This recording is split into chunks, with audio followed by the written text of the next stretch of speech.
And we're live.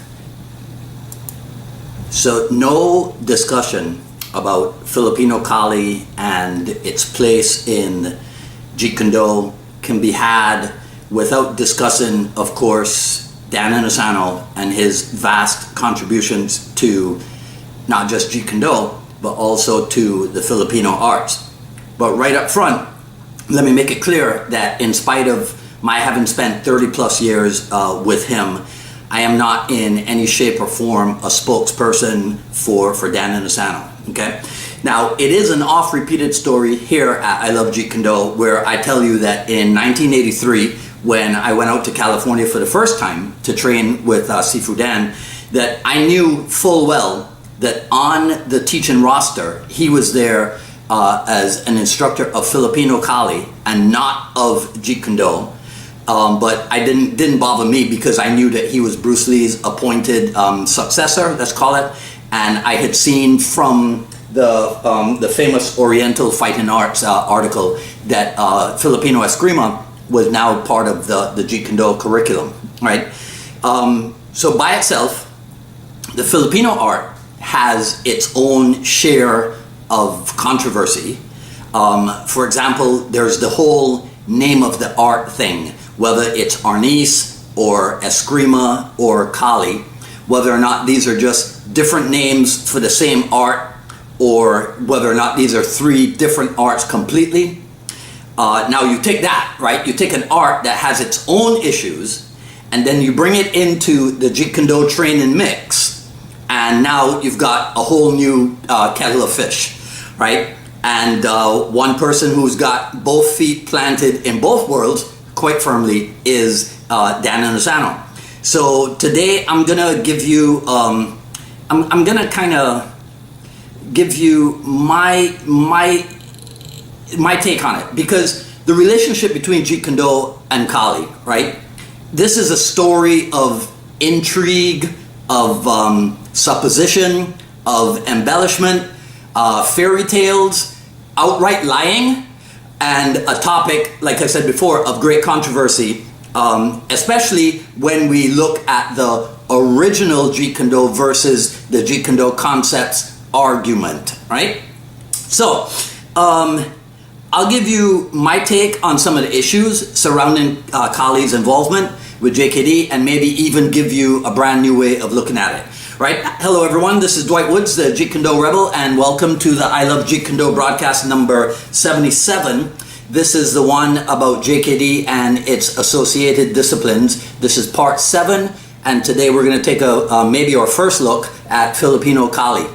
So as you're logging in, if you guys would be kind enough to say where you're logging in from. I see Miguel has already done that, right? And hit the like button. And feel free to continue hitting the like button so that Facebook, you know, with their whole thing going on with them, that they assign some kind of relevance to what we're doing here, right? Okay, so first things first, right? If you ever hear anybody saying that Jeet Kune is Kali or that Kali is Jeet Kune, my advice, run as fast as you can and run as far away as you can from that person. Okay, because nah, that's not the deal. Kali is an art by itself, in and of itself, but in the Jeet Kune world, Kali is a training method. Just like boxing is a training method, just like kickboxing is a training method, right, etc., etc. Okay, so for those who don't know, one explanation for the etymology of the word Kali is that the Ka comes from the word kamai or kamut, depending on the dialect, which means the hand. The Ka is also found in the word katawan, which means the body, and then the Li is found in the word lihok, which means motion. So you get kamai lihok, katawan lihok. So my translation of that is that Kali can then be considered the art of understanding hand and body motion. And since very often in Kali, the weapon's motion is very close to the empty hands motion, So we can extend the statement to say that Kali is the art of understanding hand and body motion, aka mechanics, right? With or without a weapon. Okay? Now you got to stay with me here, right? So on I didn't bring it with me, but it's on page 249 of Jeet Kune, the commentaries on the martial way. Bruce Lee writes about the art of moving, and he says that the essence of fighting is the art of moving at the right time. And then he goes on to say also that to maintain balance while constantly shifting the body weight is an art that few ever acquire. Now, if you've ever watched Kali people moving, you surely cannot argue that they don't know how to move at the right time. Okay, so there's that. On page 42 of the Tao, I did bring the Tao with me, right? So this is old school numbering system, old school page numbering system, I should say. So on page 42, right? So right here, do this the other way, right? The section marked qualities. Did I write this down? Yeah, so Bruce Lee noted down the following, right? And later on, I think this is what we came to call in Jeet Kune, we came to call this attributes, right? So he listed coordination, precision, power, endurance, balance, body feel, good form, vision awareness, speed, timing, and attitude, right? That's what's listed in the Tao of Jeet Kune as Jeet Kune qualities. I challenge anybody out there to find me one of those qualities that cannot be developed or enhanced if you already possess it by training in Filipino Kali. So there's that too, okay? Now, on page 149, right? Many times our go-to volume. Page 149, Sifu and Asano writes, I see my thing is now in two parts, so I wrote it out for you. He says, as early as 1964, at the first international, so this is when Dan and Asano and Bruce Lee first met, right? He says, I had introduced Bruce to the art of Eskrima. At that time, however, he took a very dim view of it. Then later, when I visited him in Hong Kong, he told me what he liked and didn't like about Eskrima. I think what changed his mind was the emphasis on empty hands and seeing through the movies that it had a lot of functional value. And I was really flabbergasted when he grabbed the sticks one day and said, okay, now I'll show you what I would do. Shocked, I yelled out, hey, that's Largomano. Bruce said, I don't know what you call it, but this is my method. Okay? Now, I suggest if you don't have a copy of Sifu and Asano's book, then watch this again and go and listen to what it is that I just read for you. Right? So again, for those of you who might not know, Largomano, see, okay, so remember, so Bruce Lee ad-libbed his thing, and Asano says, that's Largomano. And Bruce Lee says, I don't know what you call it, but this is my method. So for those who don't know, Largomano, or long range in Filipino Kali, that's essentially when you attack the hand that's holding the weapon that's attacking you with your own weapon. So I swing at you, and you lean, you get out of the way, and you attack my hand that is holding the weapon. If you can picture that, then you might see that all Bruce Lee was doing when he ad-libbed that little demo for Dan and Asano, all he was doing was repeating what he had done in that famous episode of Longstreet, when he said, to reach me, you must move to me. Your attack offers me an opportunity to intercept you. In this case, I'm using my longest weapon, my sidekick, against the nearest target, your kneecap. That's my best Bruce Lee impersonation, right? So if you swing your stick, if you swing your sword at me, and I have my own stick or I have my own sword, and I attack your hand, then I am intercepting your movement towards me, your attack towards me. I am intercepting that. using my own longest weapon, my stick, against the nearest target, your hand. Okay? So, why am I telling you all of this? It's because it's imperative that you understand that when you investigate an art, right, using the Jeet Kune prism or the Jeet Kune filter or whatever it is that you want to call it, you must understand what it is that you're doing so that you don't get caught up in all of the attaching externalities of that art, right? And Filipino Kali by itself is an art with a ton of attached externalities, believe me, right? On this same book, same page 153, right? Richard Bustillo says, both arts stress the lead hand, lead foot. In Jeet Kune Do, the lead hand takes precedence over the rear hand.